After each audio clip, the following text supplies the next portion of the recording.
Cher Sabraf, télévision.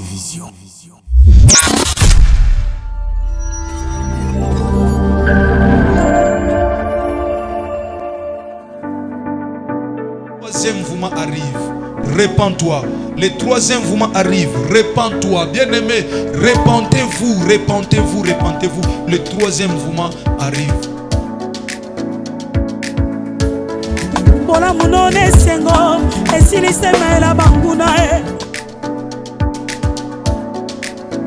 Le pasteur Herbie Bissiamou de l'église CFC.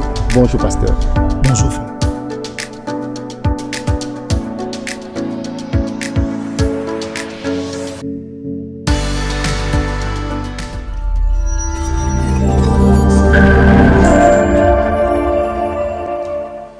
Poussière, que penses-tu après ton retour dans la poussière? Avec point d'interrogation. Poussière, que penses-tu après ton retour dans la poussière? Voilà maman ali kamuto kabula lelo. Bande kona ebite na te ndenge nini église. Il faut na te ndenge nini. Thomas Paul azoloba na 1 Corinthiens chapitre 15 verset 31.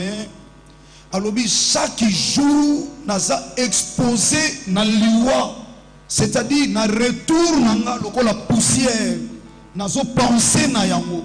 Chaque jour je suis exposé à la mort, naza exposé na liwa chaque jour. Il a dit chaque jour. À l'exception de côté, quand il se réveille le matin, apporte Paul a dit que l'obi na ko kufa. Le lope na ko kufa. Nena bimi na ko zongate. Alors, poussière que tu es, que penses-tu après ton retour dans la poussière? Que penses-tu quand tu te réveilles le matin? On a un programme, mais le programme nous a intimidé nzambete. L'Éternel Dieu azana osa trasa ki pona yo.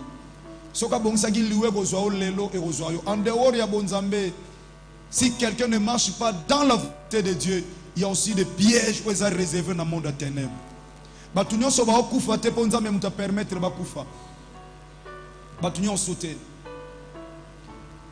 Maman na producteur nanga akufi ba bengi na téléphone auti musika asali plus ou moins 2 heures na bambouteillage. Bande ko ba fan étranger ba yebi importance ya réanimation. Moi mouké na poto so muta kufi bo permettre ngana lo ba kufi benza solo.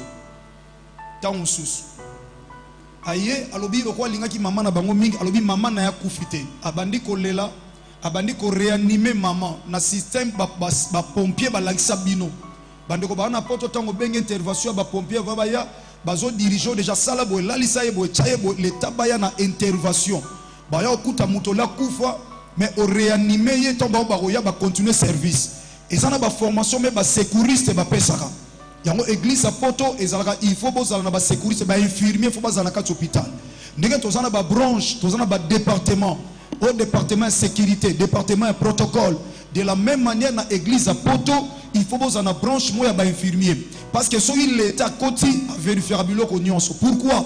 Mutako sala malaise na kat église. Il faut corps médical à zalawana abando sala la première intervention avant que ba pompier ba kwaroya ba sala suivi to continuité ya likambuana. Abandi ko réanimer maman na ye, a réanimer alobi maman kufite to kende. Ba tusi ba bandaki kolela ba sali déjà mukanda ba sala acte de décès ba sali l'hôpital et tomba kei l'hôpital moko munene. Ba komi kuna abandi kabisi bango mama kufite abisi bolo bateka kufi babandi ko réanimer bandi ko réanimer balobi auti ko kufa ya cela 15 minutes mais il y a sali 2 heures de route pour akoma. Donc ce qui veut dire soka ça qui présent mama linga kufate. Alors batu nyonso tout est bazo kufa lelo bazo kufa na volonté ya nzambe te. Ya on a biso bien aimé. Tu ne sais pas quand est-ce que poussière que tu es okozonga na poussière. Okozonga pe na volonté nzambe te. Okozonga pe na volonté nzambe te. Suite à bitumba, suite à négligence. Tout autant le so mona ba mituka oh. Je vous dis, moi je connais un endroit so kei ba mituke zalaka. Mais ba chauffeur va ba bima ba meli ba diamba ba meli masanga makasi ba jui volant ba bimi. Erreur ya chauffeur. Et quand il sala c'est que conducteur ameli biloko na ye, mais a koki ko causer au pe liwa, o ça qui na volonté nzambe te. Ya on a vu ça que église, nzamba sala kaka obiso ba tutoko sala te.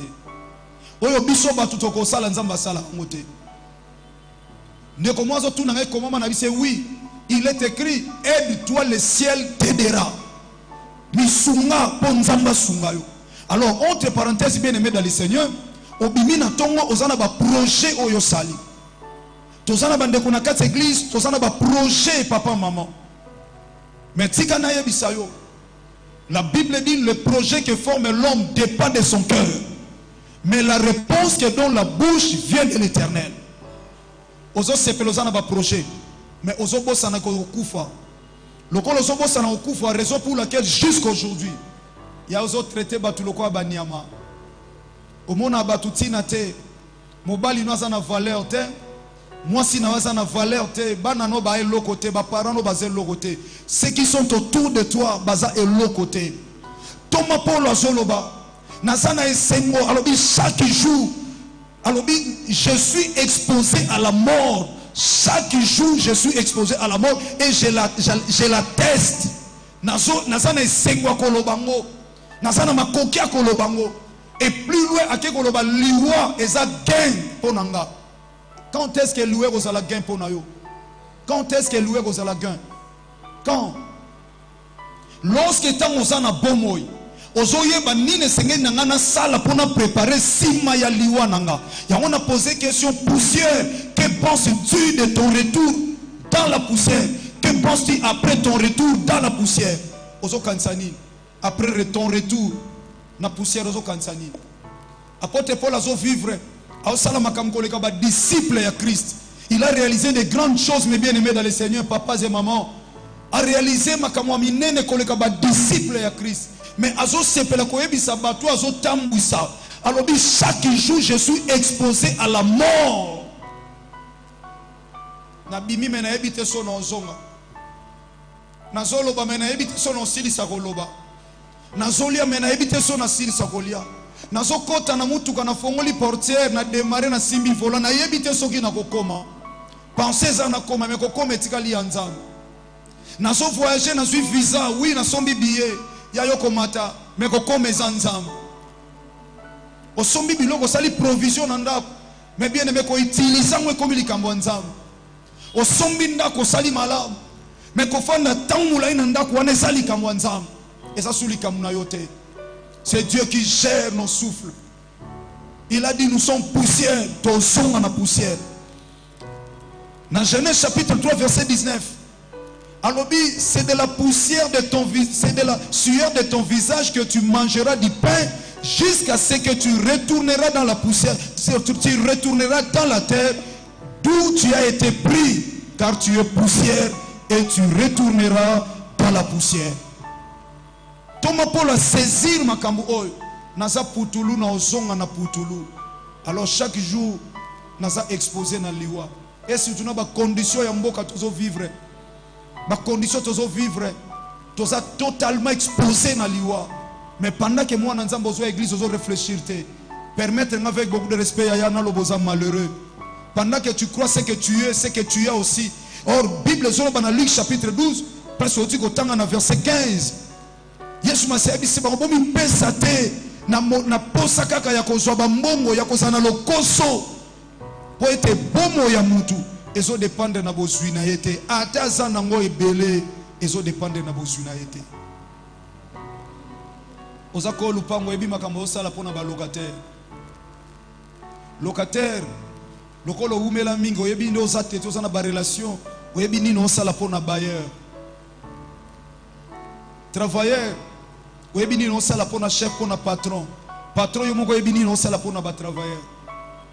Mais na tongo lelo na sali suite à matière koyebisa yo ozo penser nini poussière si maya retour na ona poussière ozo penser na nini na lina parler na 4 points o esengeli na yo o penser si maya liwa na yo tango ozonga na putulu.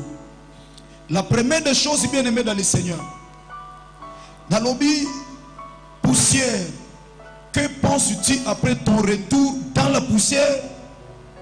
1. ton foyer?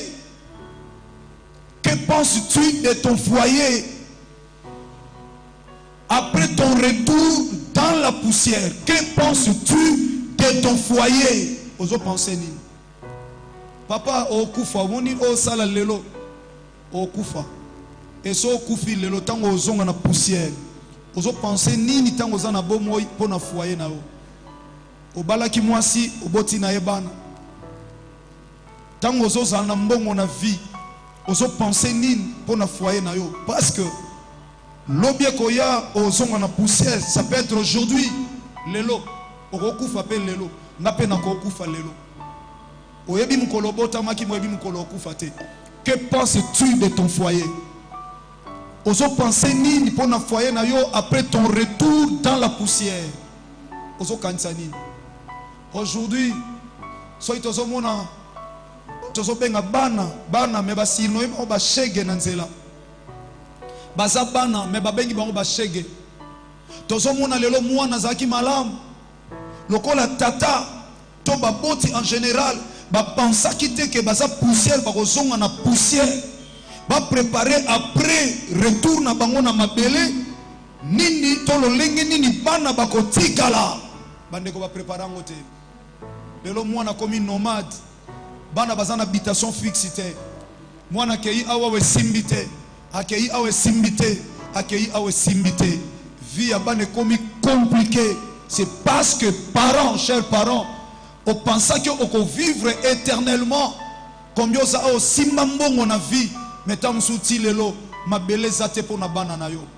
Bana ba komi ba grande fille, ba komi ba grand garçon. Mais bazana esika fixité. Bazana adresse fixité.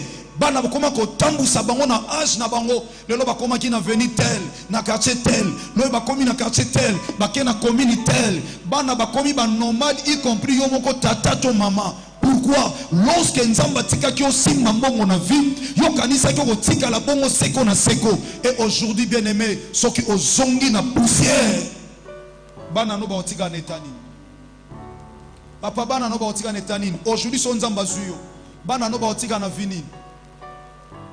Baotika na condition ni.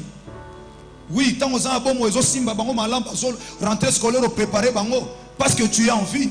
Et maintenant que penses-tu de ton retour dans la poussière pour na foyer na yo ozo kansani. Ozo futa ndako munene bozo fona na bana. Lorsque nzamba ko zongso na poussière, il y aura aucune personne dans futa ndako pour na bana na yo. O ba obeta tolo biso tozaba tata tozaba camarade tata na yo tozaba camarade tata na bino nous serons avec vous to mona batuna matanga ba camarade tata bazo fortifier ba orphelin nous sommes là ne vous inquiétez de rien dès qu'il y aura un souci n'hésitez pas de nous appeler papa est parti mais nous sommes là basunga qui première fois basunga qui deuxième fois il y a troisième fois ba lembaki parce que et comment mana mikanda na pesi bango fortité Bible le secours de l'homme n'est que vanité Yaya, le lozo ozo sepela, ozo kanchoko vivre éternellement, raison pour laquelle tu ne te prépares pas. Après retour na yo na poussière, ozo se préparer te, tu crois que tu resteras lokola libanga comme étant une pierre. Oh la Bible dit, il n'y aura aucune pierre qui restera sur une autre. Papa ozo raisonner tes mamans, tamsu papa ozo simba mbongo na vie, ozo na posa ko lata, ozo na posa mimuni sama, mais ozo yeba te soki mobali wana kei, toyo kei, bana no ba ozo netani.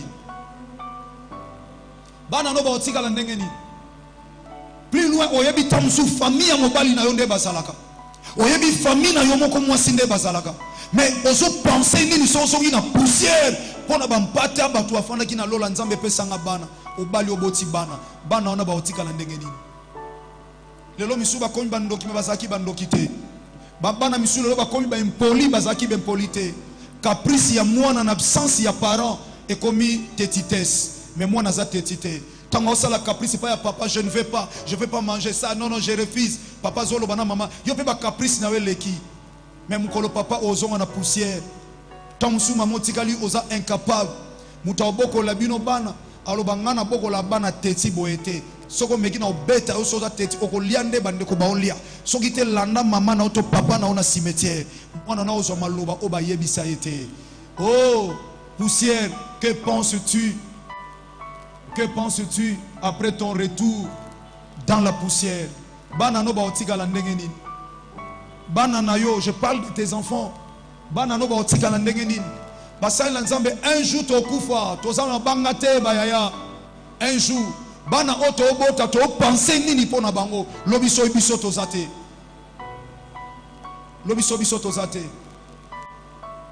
Papa bolinga bana. Bouti musala boye bo sepela na bana. Mais so ile lozate. Mwana na ozanga affection. Oui, soka affection kozanga pona présence no ezate. Mais ni nous avons préparé na sima pour que bana wana bazoka à 100% na mitema na bango. Ba sentir que absence à papa, mais secours moko esa o tata banda ko sala, tozo vivre en bien malgré que ton manquer présence na ye, mais on est soutenu na makambo papa na biso tanga zaki na bomoy a préparer ki pour na biso.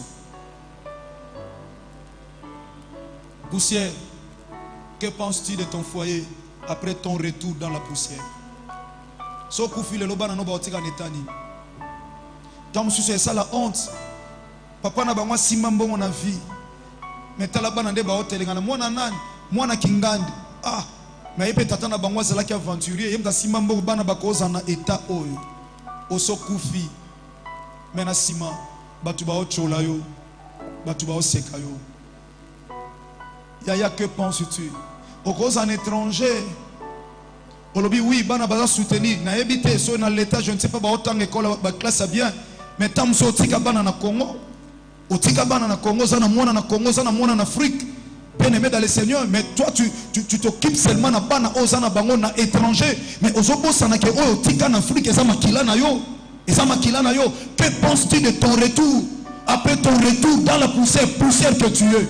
Pour moi, je moko tika en Afrique, ma soeur. Moi, je moko tika en Afrique, ma soeur, mon frère, papa, maman. Ozo penser ni. Souffrance à bana on est kotanga malikolo na yo. Parce que l'Éternel m'a envoyé ce matin pour te rappeler que bien aimé osa poussière, okozonga na poussière. Mais quand est-ce que okozonga? Point d'interrogation, Dieu seul sait. Okotika la peine un jour moko na bomo ino ndongo zawana. Okotika la peine à 30 secondes, okotika la peine à 30 minutes, okotika na 1 heure de temps. Oyoka mutu te tozalaki na ye batu bakamwe. Na koloba lolenge nyonso okufa toyoka mona mukili batu akufa na mutuka baza.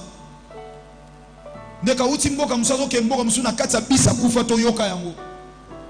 Mutu akufa lali baye kokuta esa kufa pola tomona yango. Mutu akufa na accident tomona yango.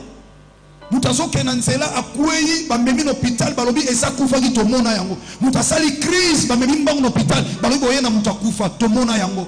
Batu babela bakufa. Bien aimé sorti ya liwa ko kufa lo yebite.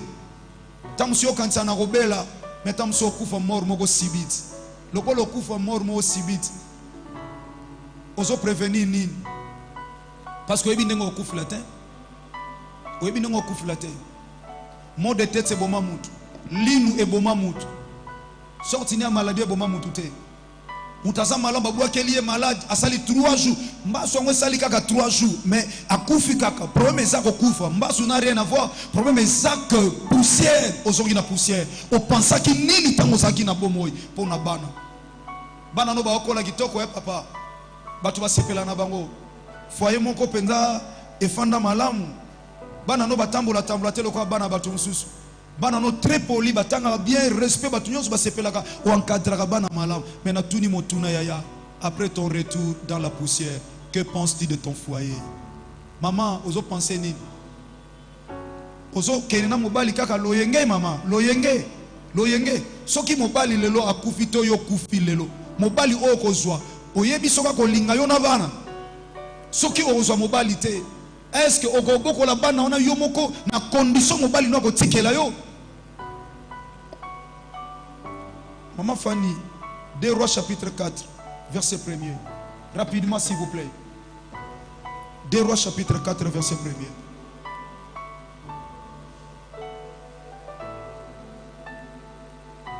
Que penses-tu de ton foyer après ton retour? Poussière que tu es dans la poussière. Que penses-tu de ton foyer? 2 Rois chapitre 4 verset 1er.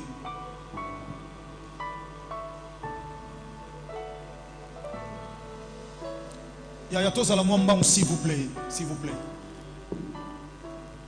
2 Rois chapitre 4 le verset 1er. Yadjessa kita mon fils s'il vous plaît. Une femme d'entre les femmes des fils des prophètes cria à Élisée en disant: Mwasi moko kati na basi na basali na nzambe. Ah, mwasa mosali na nzambe. Papa, naza ba témoignage ya basali na nzambe. Oyo ba église bandozo mibali na bango en charge ba foyer. Papa, ata so église bandozo en charge.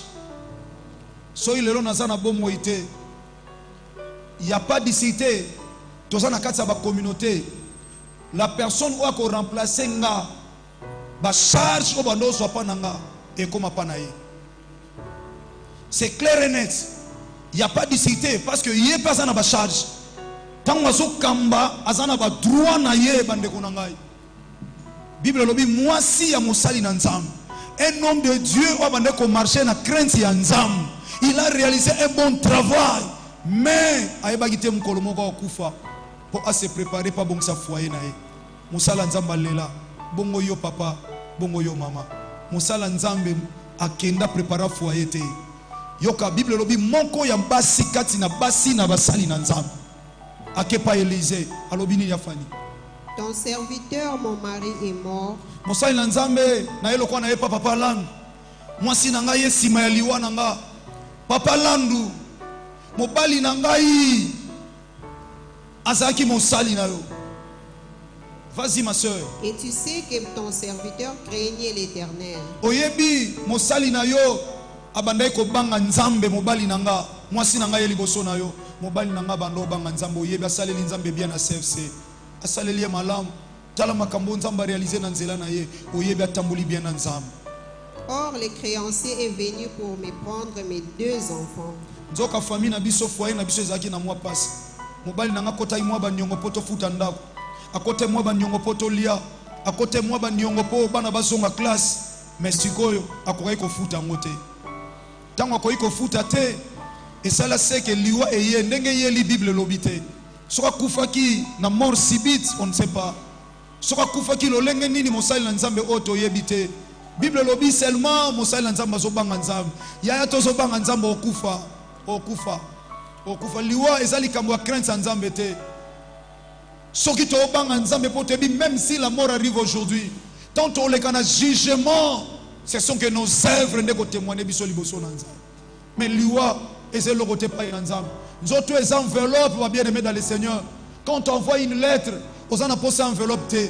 Enveloppe au chaque côté, ouais c'est important, c'est la lettre ez na kati enveloppe. Yango kotanga.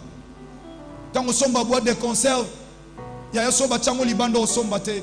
Mais so eza na kati boîte au somba mais so komi na ndako.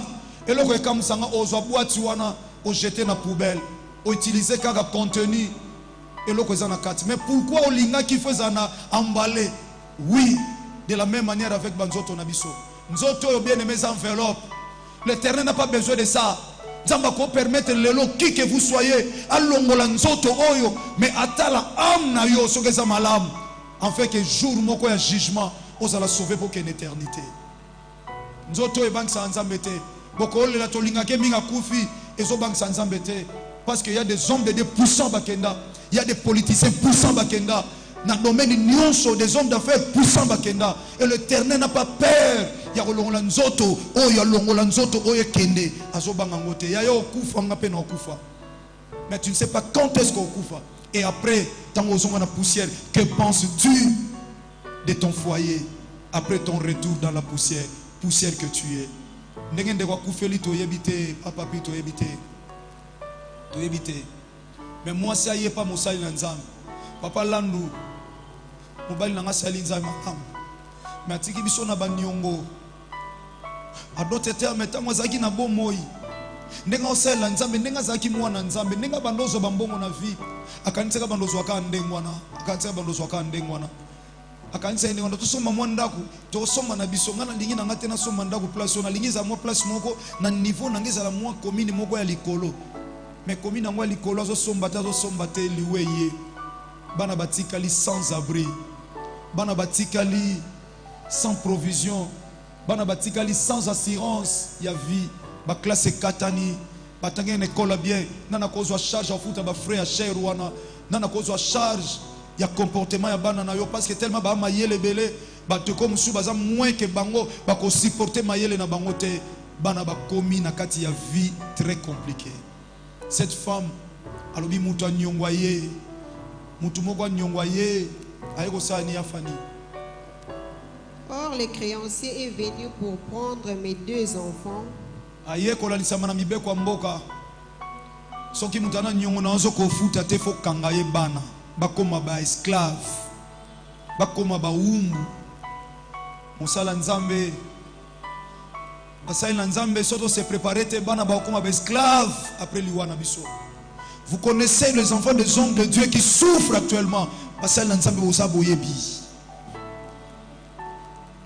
Papa bandai kozana vie moi malamu na mwana na ye mais papa kufi vie ya mwana ekomi compliqué afanda place obo ndoki tant tata na yazalaki azalaki ndoki te tant mama na yazalaki azalaki ndoki te comme papa ton mama uti na poussière azongi na poussière mwana komi mal vie.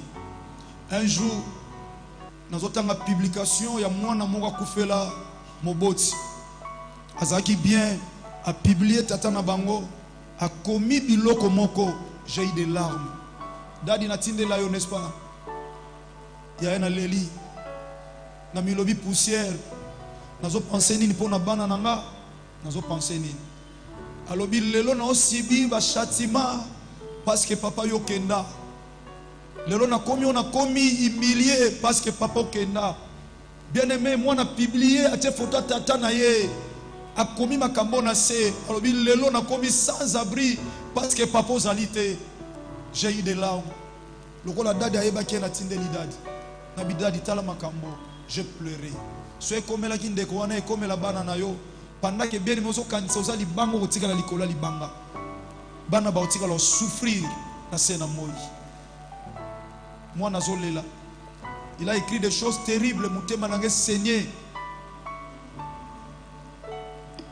Tokufa bien aimé, tokufa. Poussière, que penses-tu après ton retour dans la poussière? Na foyer na o continue otanga ya fani za no kawana balingi bakanga bana na nyongo parce que mbali na matika ingana ba nyongo bana bakoma ba umbu mwana oya 5 ans abano kesala misala makasi papa tala ya na ya mwasi ya 10 ans ok ko violer te tala penza poko sali sangati mobile nanga bando banga nzambe. Conséquence ya kolela mwasi eza parce que son mari akanisa ka otika la seko na seko. Apôtre Paul avait bien dit, chaque jour je suis exposé à la mort. Chaque jour ya yo exposé na liwa okufa ngape na okufa to okufa ya to okufa et ko ya après 1 heure du temps. Vous pensez nini pour na bana? Oza na bana combien? Ba otika la ndenge nini? Est-ce que ba brigade ba obimate na bana beloza na bango papa? Parce que préparer bango te ba brigade ba obimate. Est-ce que bana ba apport na ba na mboka o ekozala nini pendant que yozo préparer lobi na bango te?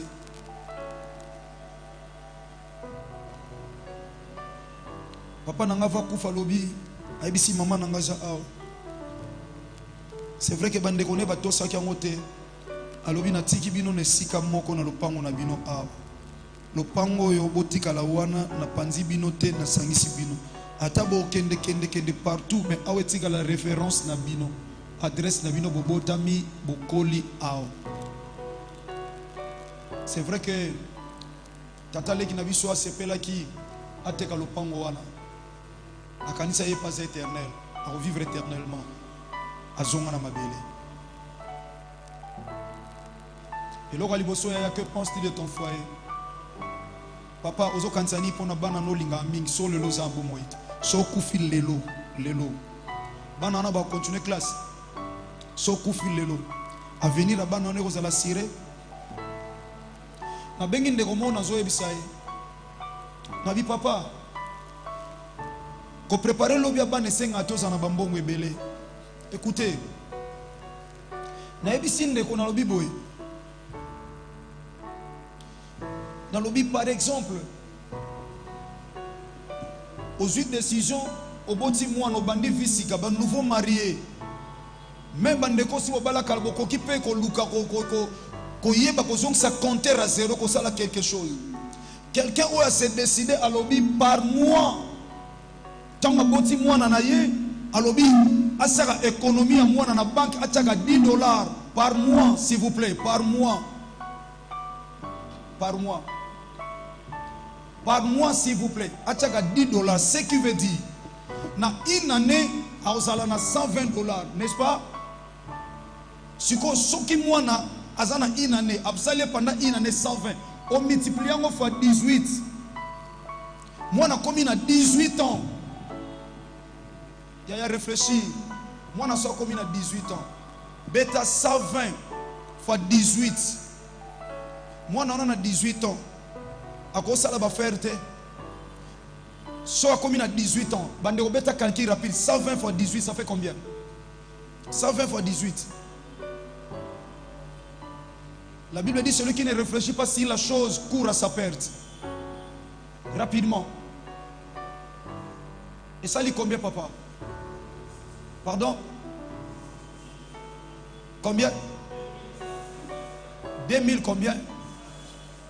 2160 $, n'est-ce pas? 2160 $. $10 par mois. Papa osakane la mbongo combien? Mboka weko bonga mkolonini. Bana ngoto to bokola. Lobia venir na bango mboka ozolo ba mboka. Mais ce que bombeli mwana no $10 par mois, oh yo sakanela deux fois. Par mois tu peux dépenser combien na bambonga mikemike ba crédit o chaka. Internet sokotaka o dépensera combien d'internet pour chapa méga beta pendant un mois et ça la combien? Mais ce que s'engage comme na bombela moi na $10, moi na ta comme na 18 ans, azana $2160. Moi na ona ko débriété na vie na ye. Moi na ko banda ba faire te na moi $2000 na ye. Moi na ko bande loko te na $2160. Et so nzamba sali au grâce des fois na moi musunzamba pambole ole ocha $10 ochela ta $50 ochela ta $20, ça dépend de nzamba opambola yo. Moi na akoki pe ko tomber na $3000 par mois na âge à 18 ans. Est-ce que moi na ko préparer à venir de malamute? Que penses-tu de ton foyer après ton retour poussière que tu es, après ton retour dans la poussière? Baliba kanga bana likola nyongo.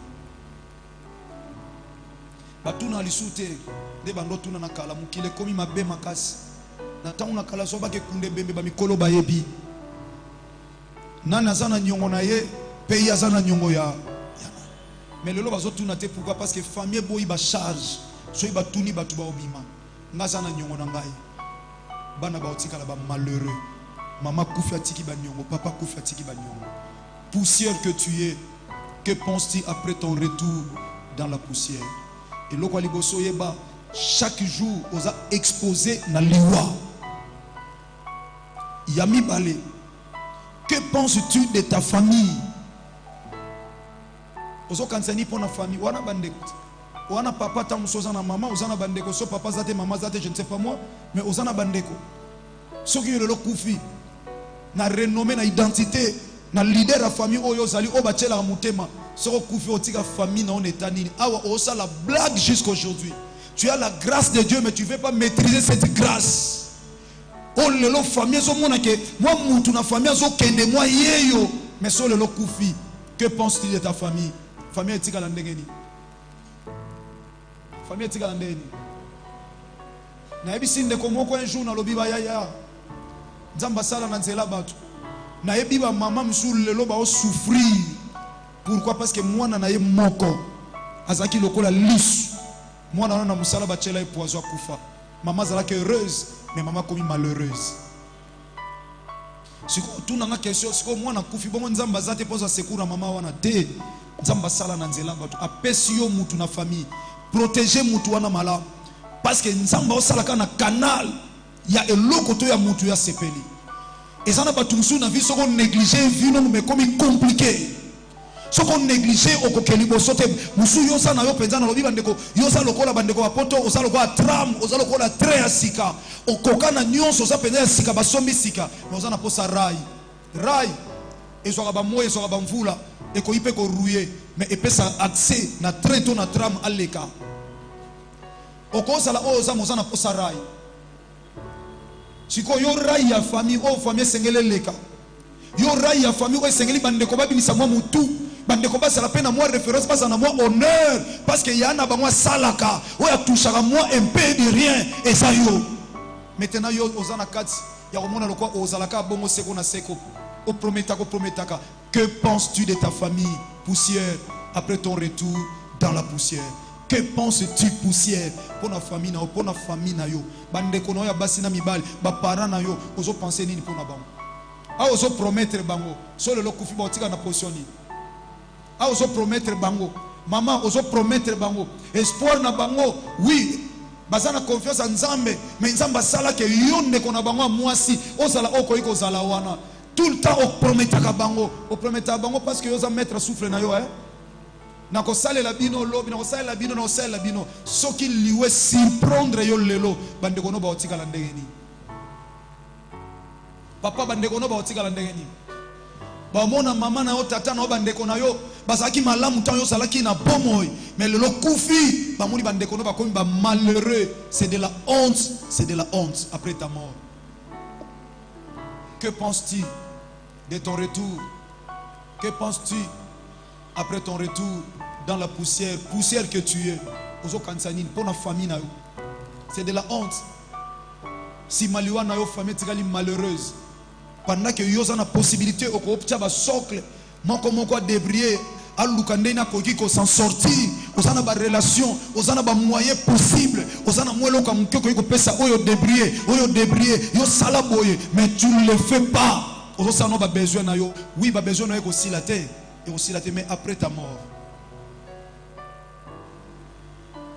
Luc chapitre 12 verset 13.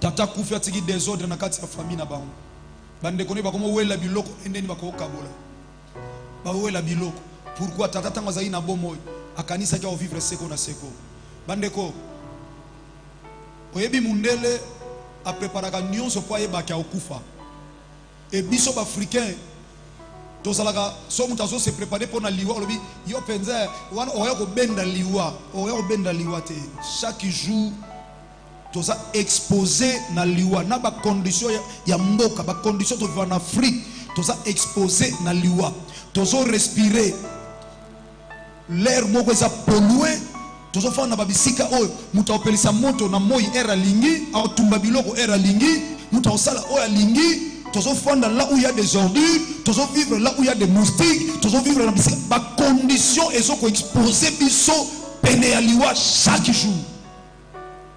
Laisse la courant na bino ya okotsa basinga boya ko chabo toza beaucoup plus exposé à la mort soke sande salami combien to mona be sande salami batu basiki na ndako batu boy un jour ba frère moko ba garçon ba osala na cyber na groupe électrogène ba moni air avancé ba zui groupe wana muke ba kotisi na kati ba travailler et si ba lali na butu ba onyoso ba kufi parce que gaz wana et entouré katanda étouffement wana ba ina tongo bakuti ba onyoso bakufi est-ce que bandima ke ba koyiko koma lobité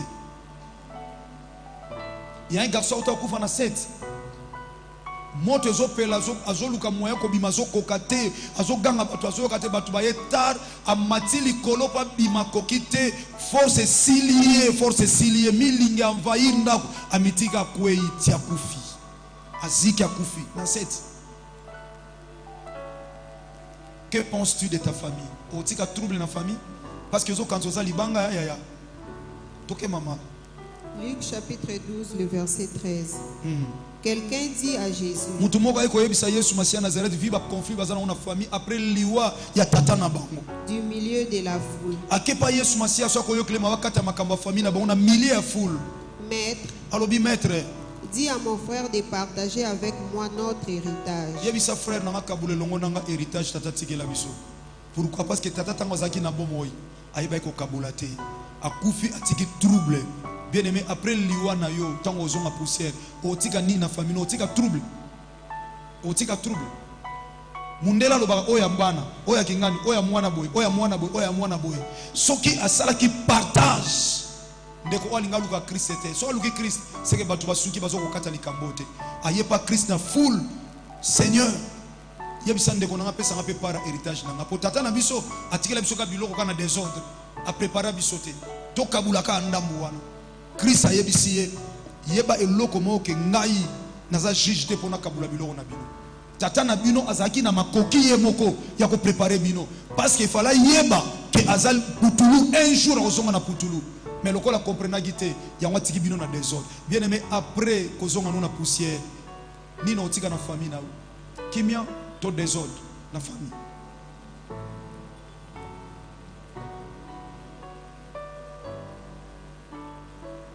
Troisième, poussière, que penses-tu de ton retour, après ton retour dans la poussière, de ton entourage? Que sera ton témoignage? 3, de ton entourage. Et que sera ton témoignage? De ton entourage. Bato bazala nzinga nzinga na yo poussière. Après liwa na yo, so zongi na mabele bato bazala nzinga nzinga na yo. Ozo penser nini pona ba obazala nzinga nzinga na yo. Et ba obazala nzinga nzinga no témoignage ni ba opesa yo. Actes des Apôtres chapitre 9 verset 36 à 39. Actes des Apôtres chapitre 9 verset 36 à 39. Actes chapitre 9, le verset 36 à 39. Il y avait à Jopé, ezalaki na Jopé, na mboka Jopé, na ville ya Jopé, parmi les disciples, kolanisama na ba yekoli, une femme nommée Tabitha, ezalaki na mwasi moko kombo na ezalaki Tabitha, ce qui signifie Dorcas. weli koloba Dorcas. Elle faisait beaucoup de bonnes œuvres et Abandaki kosala misala malamu ebele pe kosunga bato bazalaki na pasi babola. Voilà Dorcas pendant bomo inaye na entourage na ye abandaki kosala ba bonnes œuvres anol ngomona mutu na pasi te. Pendant kozana bomo tala tout autour na yo, il y a des gens qui souffrent. Mais yo ozotala ba projet na yo. Tango zana bomo après ta mort, après ton retour, que penses-tu après ton retour dans la poussière que tu es pour ton entourage et quel sera ton témoignage? Témoignage ne kozani. Témoignage ne kozani. Batu balobani po na yo so kufi. Dorcas Bible lobi azo sala bolam abane ko sala kaka ba bonnes œuvres. Tokeya. elle tomba malade en ces temps-là Atombaki malade na tango wana et mourut. père kufi. Après l'avoir lavé, Tant basokoli est bien balali sa po ba ke luka disposition ko kundaye.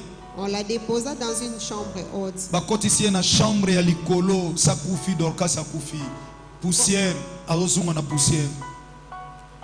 Comme Lyd est près de Jopé, Lokola mboka Lyd ezalaki pene pene ya Jopé côté Pierre azalaki les disciples ayant appris que Pierre s'y trouvait, bakoki ete Pierre azana Lyd pene pene ya Jopé epai wapi Tabitha azalaki envoyèrent 2 hommes vers lui batindi batumi bale bakemona Pierre pour les prier de venir chez eux sans tarder. balobane aya mbangu penza koleka po batu nde bazolela ndenge entourage ya Dorcas ezolela entourage ya Tabitha ezolela ndenge bazolela bakoki te bobenga Pierre aya pa na biso aya ta ko exhorter aya koluka ta kimia parce que moi so akufi a préparaki liwa na ye azaki malamu na batu azaki malamu.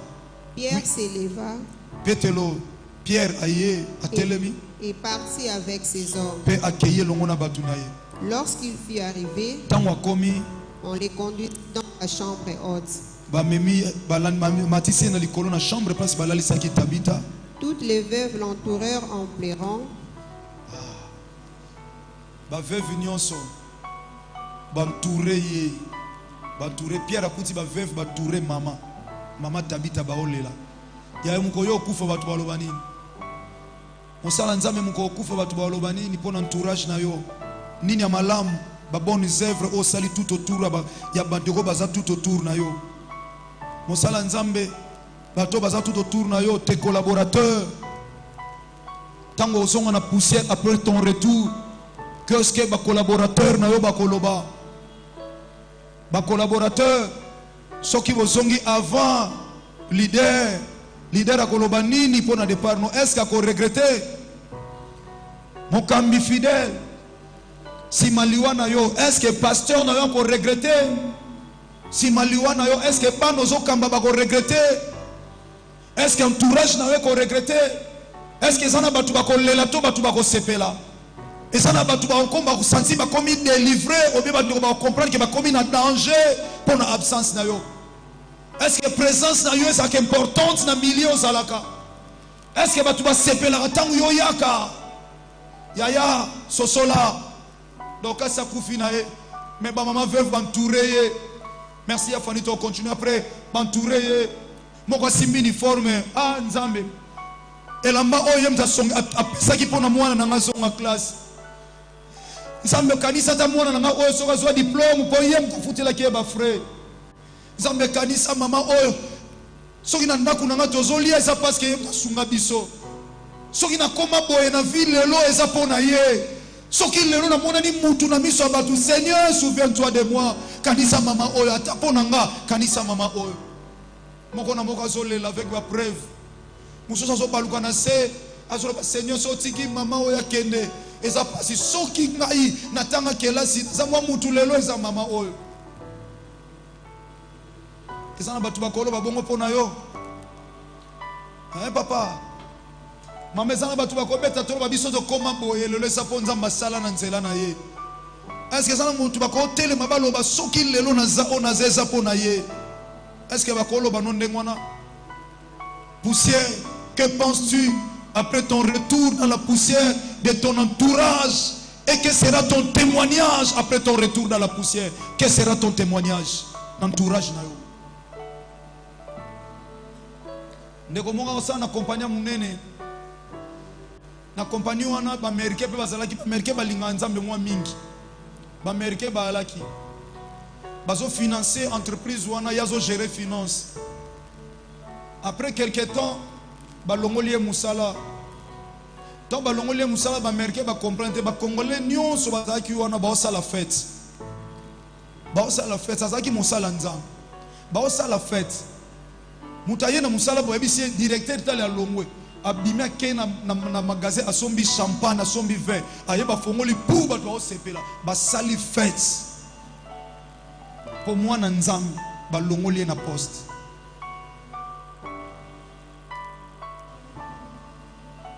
nandimi tata lole ko ndima mutande wana parce que sur la terre ne batu bakoza contre yo mais batu nyons tout est bakoza contre yo.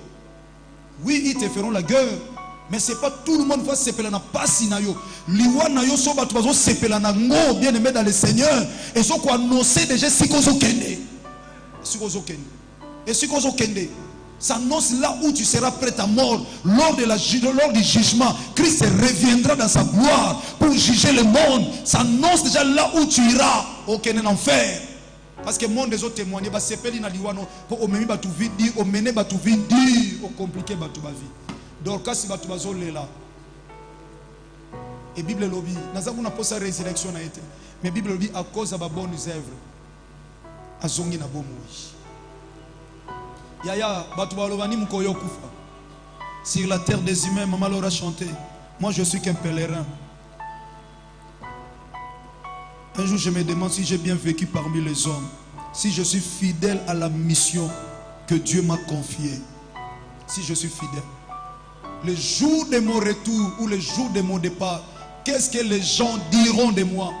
Quelles sont les traces on a otika? Ba trace ni otika. Ya dokas bazo laksa bolamu na ye. Yo batu ba laksani. Soto loba nagate ezala pona ye. Soki na koma boye vi na nga compliqué eza pona ye. Soki na za pona ne akufika kende. Meta mususu na cimetière batu ba sala service pour nos hommes sans autre na lilita ba pesa témoignage. Ya apparition na kati église. Ofandi kimia na kati église to sepela na yo papa maman malam, frère sœur ya malam. Mais entourage na yo. Après ta mort, poussière que tu es. Après ton retour dans la poussière, que penses-tu de ton entourage? Que sera ton témoignage de ton entourage? Ton témoignage d'entourage na balobani. Oyebi ndongoza ona osala abatu. Bien aimé okufa. So témoignage za malamu te na se. Tina lola témoignage no za malamu te. Dernier point. Poussière, que penses-tu après ton retour dans la poussière de ta vie éternelle? Pour nabo moino ya seko zo kaksani. Ande o ya nyonso, oko sunga ba famille, oko boya na yo, oko sala batu bolam, oko ipe ko boya non entourage, oko iko préparer foyer no malam, comme poko boya na yo. Yesu masia zoloba wazana matoya koyoka yoka, comme poko gino ko boya ya yoza ao, na imposer mutu te na teika liloba na nzambe. Maître nanga bandolo ba wazana matoya koyoka yoka pendant que tout le monde tango azoteya amoni bazana matoyi mibale. Par prière, par preuve, s'il vous plaît. Par preuve, lorsque Pierre avait coupé l'oreille, il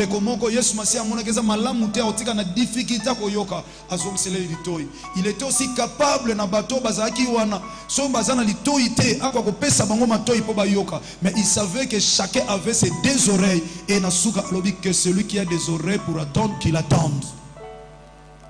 Celui qui a des oreilles pour attendre qu'il attende, parce qu'il savait que ça n'a pas ou atato tei ba yoka na bango te ya soko yoka te problème te o sunga foyer te problème te o préparer venir à bana te problème te o tala entourage na te problème te o préparer famille na yo te problème te o zol ba soyi na kufa na kufinga na oyeba te non, mais finalité yango il y a deux voies après la mort, soit ok na lifelo, soit ok na lola.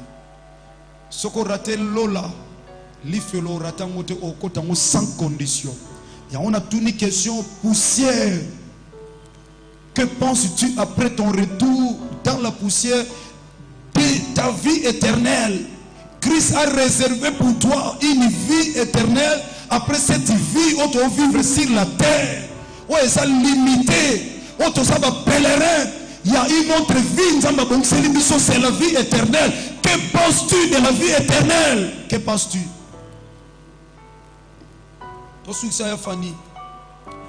Luc chapitre 12 verset 31-36. Luc chapitre 12 verset 31 à 36.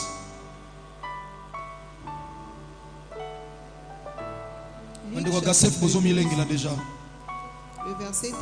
à 36. Cherchez plutôt le royaume de Dieu.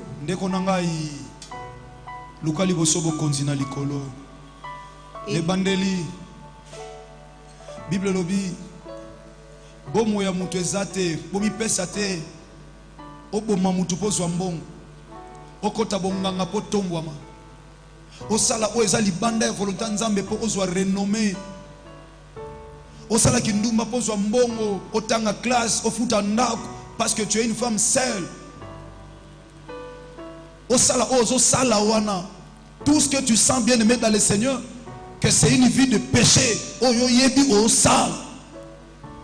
Ne bandeli Bible lobi patoti kotam toza toujours apôtre Paul lobi exposé na liwa na kati ya lisumu wana soko kufi ozala wapi. Deuxièmement alobi tala tolo wana lokoso ya mbongo po bomo ya mutu esimbami te na biloko oyo aza nango ataza nango ebele esimbami na biloko te. Cherchez premièrement le royaume. Alors cherchez plutôt le royaume de Dieu. Lukanam lola bien-aimé. Tout ce que tu peux chercher dans la vie, Lukamo dans le Seigneur. Naza déjà na Christ na otambola bien. Na Lucas konza mapesa ngalibala. Na zui libala ekutanga kati na Christ. Soki libala ngol lelo Christ azongi, libala kufi na ngol Yesu Masia azongi naza na lola te. Ke naza na libala, so lelo Christ azongi. Libala kufi ngana keli felo. Ezana baseur bazobala pona voile. Aota la doctrine ya mobali wana te. Mobali zana doctrine na christianisme te. Mais lokwa zana posa bala ndimi kaka bamona ya bali. Yaya ozwi libala mais bomo ya mutefandi na libala te. Ezana batu babala après libala kufi. Ce que Nzamba permettre poussière que tu es et que kufi bien-aimé, que penses-tu après ton retour dans la poussière? Même si tu es marié, mais de ta vie éternelle, que penses-tu pour ta vie éternelle? Ozo penser ni pour la vie éternelle nao. Ozo wela na sala mutu wana bona song saboye. Oui, okoma place okoma. Mais que penses-tu de ta vie éternelle? Ozo penser ni pour na lola. Ozo penser ni.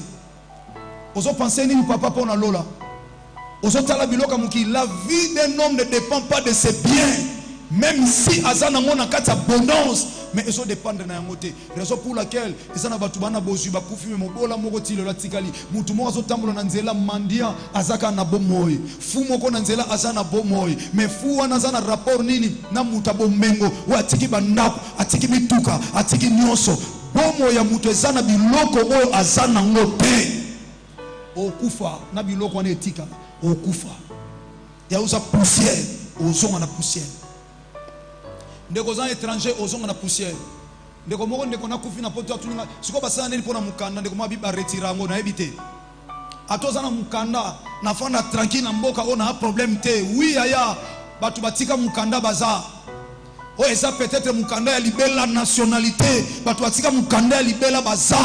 Baza. Ya ko beta tolo te pona 10 ans. Na zui 10 ans na l'équipe batu nyonso. Ozobenga baninga sans papier. Yaya sans papier ko tikala. Mais yo ozana papier ko okende. Oko okende. Oko okende. Beta tolo ozana papier, seka za sans papier. Oyaki na mboko ana na papier te. Seka epazolo ba malamu te. Tango oyaki na mboko bandolo ba langue wana malamu te. Oyaki kutu na langue te. Oyaki sans langue bandolo beloko te. Oyekoli koloba na mukili oyo. Okotika koloba na mukili oyo mukola kufa. Bako chaona cercueil okoloba nsu eloko te. Il y a l'égalité dans le cercueil. Entre intellectuels, na bourrique, na kata cercueil, différence c'est ça. Nana tanga trop na cercueil, au présenter diplôme te. Na cercueil, bourrique a l'obate na sa bourrique. Mouta hôtel et mal loba à Rosalate. Que penses-tu, bien-aimé na vie éternelle? Toluka réel, Toluka liboso, merci à Fanny Fanano. Toluka plutôt le royaume de Dieu. Et toutes ces choses vous seront données par-dessus. Olingomi boma pour les balles les oyate. Okomi souci pour autant la âge na yo. Bien aimé, koufa na souci, aucun enfer. Koufa na souci, soit attention, ça la AVC. Pour les balles les oyate, moussa les oyate. Parce qu'on raté l'examen d'état, parce qu'on raté l'oko songolo, on tient souci, bibi nani na souci na ye, akoy ko basata mukolomo ko na bongo ina. Daire. Longola, so on t'a obaxate, ce qui veut dire oh longola. Tant oh longola au koufi, au keneli felo. Parce que vous savez, qu'il est simbité, vous avez la tension dans l'estomac, vous commencez à souffrir parce que les Cambouanais sont simbité. Il y a tension dans l'estomac, et comme on a AVC. Tant que vous avez AVC, vous avez frère. Sœur otalinga ibona suivi na AVC batu ba kosekanga sou bien retour wane ko bomayo tango ko bomayo oza destiné aucun enfer parce que kufi na ta ya nzambe te mais lokola osaka poussière osoki na poussière osongi ngo malamu te esika na ona lola ezate parce que l'Éternel Dieu a un projet qu'il avait déjà préparé pour toi. C'est ça qui a bonheur mais le temps comme n'était pas encore arrivé nzambe asalaka avant te asalaka pe après te mais nzambe asalaka na temps pour mettre ya temps. Souci wana zanango wana eko bomayo okeli felo. Mon frère souci zanango eko mokeli felo. Et loko nazo mona na nazo luka nazo zwate omonengo suka ya mokili. Nzamba tiko na bomoy. Est-ce que bomoy na yo eza plus que est-ce que posa na eza plus que bomoy? Soki nzamba pesi yo eza posa na oza suna bomoy to sana ngoni. Pema oza na eza plus que posa oza na mon frère.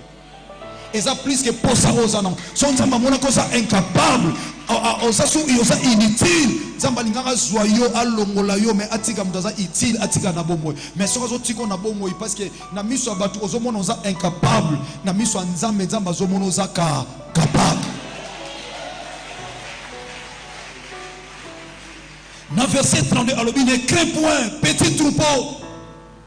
Nzamba zo benga biso petit troupeau. Alobi car votre père a trouvé bon de vous donner le royaume. Libala ngo toke fona na villa. Atoke fona libala ngo ata ya yo sombi villa. Mais nzamba trouvé bon apesa biso royaume. Banda ko etongama 30 ans passé ya tamba tongaka ngo ezaka banda ko moko spécial mais le comme le côté. Ozo sepelongo le lozo mona ngo grave, lobi ko zala sans valeur. Alors lola est comme en couleur à kalaté. Lola est comme en forme à kalaté. Yango Bible lobi petit troupeau car votre père a trouvé bon de vous donner le royaume. N'a pas trouvé bon de te donner le mariage, le succès, l'élévation, l'argent. Bah renommé, non. Il a trouvé bon de te donner premièrement le royaume. Mais oh etika liwana ozango lokwa matabis. Mais maman comme Luka, papa comme Luka, non no sombite mozo Luka matabis. Te faut somba pour battre matabis. Le salut, c'est ça le royaume. Ce qu'on luki premièrement le royaume. Bambongo kotomba manyonso. Ozango lokwa matabis au forcé. Ozo forcer mingi yango ngo komatina niveau okufa parce que ozo bisa nzambe te Seigneur, je suis comme l'argile entre tes mains, toi qui es le potier véritable, donne-moi la forme que tu veux. Il va te donner sa forme. Il a une forme qu'il a réservée pour toi, il a bien préparé pour toi. Mais ce qui te manque au limite nzamba pe so forme. Argile et sera potier te salanga forme ndekete. Potier mo yebi po ar nangeza la bien, il faut na sala una forme telle. Mitika nzamba tamuso. Po okufa na yo. So Seigneur atamusingai. Na kufi kati na Christ. Après la mort, na jugement, apôtre Paul a dit, l'Iwa est un gain pour nanga, est un gain. Na ke paiement. Parce que lorsque vous avez un deuxième tour enlèvement, na nous en angate. Tant marque à bête va nous pesama, nous en angate. Na kufi na kimia. Je préfère na kufa avant. Ce qui nous a permis de nous enlever na premier enlèvement. Ce qui nous a deuxième enlèvement. Je préfère na kufa kati na ye avant deuxième enlèvement. Avant même premier enlèvement, avant retour, on a koufa, on a pourtant souffrir dans deuxième enlèvement, on a marqué de la bête, on a déjà une bonne relation. Ce sont que des morts en Christ, en Christ, ça y est, on a résisté premièrement dans Mati, on a osé la vie dans le désert. Verset 33. Vendez ce que vous possédez et donnez en aumône. Vendez ce que vous possédez et donnez-les en aumône. Au sein ça va bola te ba ofelo qui part te rentrer scolaire au talata ofele monte. Dans nos 8 ans poussière. Vous pensez ni simaliwa pour na lola. Sala misala o koto na lola. O la ko senga mingi mais sala misala e koto na lola. Ba orphelin bazana ba orphelin na balabala na bino na secteur place au fandi et ça na ba orphelin qui souffre tata kufa. A ndimaka ta ko kufa préparaka lobité. Ba orphelin batikali ba malheureux. Mais vous avez makoki ata sacha sucre ata kaye moko ya kosombela bango. Ata kaye moko kosombela bango oteni compte na ngote. Osali nyonso pona bana na yo parce que osana bomoyo. Obosani koza poussière. Ozolo na yango yo buka. Mukolo moko ozala te bana no ba manquer mto apesa bango. Vous savez quand la Bible dit tam da sali bolam, nzamba lobi cette bénédiction et okitati na postérité na yo. Ozo semer lelo yango bana no ba buka mais pendant que tu ne le fais pas David a dit, je n'ai jamais vu un injuste abandonné, ni sa postérité mendia son pain. Pourquoi? Parce que juste, Banano bazo uniforme bien, rentrer bien, ba voisin na yo, ba koma ba mbanda, faut ba souffrir, po ba iba ke yondo za na mbongo, ba voisin no bana ba otanga te, ba to bazaka tout autour na yo bana ba ba ke classe te, mais ozape à l'aise o yo balati uniforme sika, rentrer bazu ba sac, ba bimi ba kei, mais ozo ye ba même ba to ba sala kapana yo, bana ba bazo na ba classe te. Mais oza l'aise. Pourquoi? Parce que ozo ye baté oza poussière. Ozo penser ni na retour na yo, tant ozo na poussière. Après, vous pensez. Bible lobby, te kaka ozanam. Nasa ila nzambe bien makas. Soki na bimisi o nasa nango avec douleur. Nazora kutu 2 heures de ta prière te. Nazora 1 heure de temps te. Attends un volant, Père.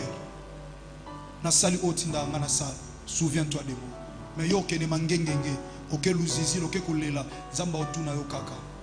Na o récompense na nini. Wapi sémence, ma belle est vide. Tu n'as rien semé. Alors, au semé, Babyloko et Kauka, au bout, Babyloko et Kauka. Pendant que mon qui est coexisté, l'oie sémence dans moisson et qu'on change et qu'on tikala la même. Ce que l'homme aura semé, à qu'on moissonner dans le siècle présent, et à qu'on moissonner dans le siècle à venir. Teka Biloko. Pesambon na bateau bazana passe. Faites-vous des bourses. Oh, j'aime ça. Faites-vous des bourses qui ne s'usent point. Qui ne s'usent point. Un trésor alors, inépuisable dans le ciel. Où le voleur n'approche point. Alors, et où la teigne ne détruit point. Tout ça, la bilo, on a biso na likolo. To bomba na likolo, lokola. Dorka sa bombaki. To bomba na likolo. Et pas yuapi. oyo ba voleur bayaka te ba niama oyo ba liaka ba ko liate alobi car na verset 34 car là où est votre trésor là aussi sera votre cœur. Et si ka bozuno eza et si ka mutema na yo ekozala papa mama mutema no eza na bank mutema no eza na ndako no sozo tala na somba ndako na nganga na futela sute oui mutema no eza na bozwina yo mutema no eza na oyo zali papa mama obozana ngo otala kango batu bakota na ndako na yo te si bakombeza propre ba obebisa otala kango bango kuna balata lokola yo te otambola na bango te wana kuna kolatela mbeko kana na yo te poza muta niveau na yete nyonso wana ozo sala epai mutema no eza or epai trésor eza epai otema mutema epai nde omema yo sima ya liwa okende na enfer. Dans le verset 36, et vous, soyez semblables à des hommes qui attendent que leur maître revienne des noces afin que lui ouvrir d'eux qu'il arrivera et frappera. Bin soto zala loko la batu oyo. Bazo c'est la maître na bango aya na fête azonga oyo wapi baza prêt soki abeti bango baye banako fongolela ye. Si l'Éternel frappe aujourd'hui dans ta porte, na convocation ya liwa, batinda ka maître te, na tinda maître Fostete, que maître Lombe, ba pesingai convocation ya liwa, maître okendete, papa okendete, convocation ya liwa, yomo faut que répondre. Et équipa que sikate, et dépendant na loi ya mboka te. Oh, beaucoup de pese convocation te, beaucoup de invité était na problème oyo te. Convocation c'est que écoutio na douche au kende, écoutio na volant au kende, écoutio na retraite au kende, écoutio na moment nyonso pe bisika nyonso au kende. Et en résumé, pour conclure, bien-aimé Sima Liwa poussière, que penses-tu après ton retour dans la poussière? Na 4 points na péché. Sotoko quitte l'ongina s'il vous plaît. Pèlerin, pendant l'oyembo ezobeta, na peso si j'étais, moli mosato sungayo omiyebi yomoko. L'oyembo ezoloba naza moleki nzela. Un jour na ozonga, me ba trace nini na kotika na mukili oyo. Batu bakoloba nini na tina nanga. Liboso nzambe nanga. Est-ce que na kokisi mission ya maloba na ye pona kende lola? Répands-toi. Le troisième mouvement arrive. Répands-toi. Bien-aimé, répentez-vous, répentez-vous, répentez-vous. Le troisième mouvement arrive.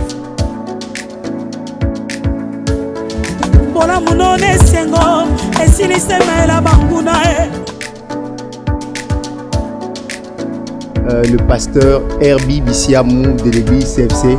Bonjour pasteur. Bonjour frère.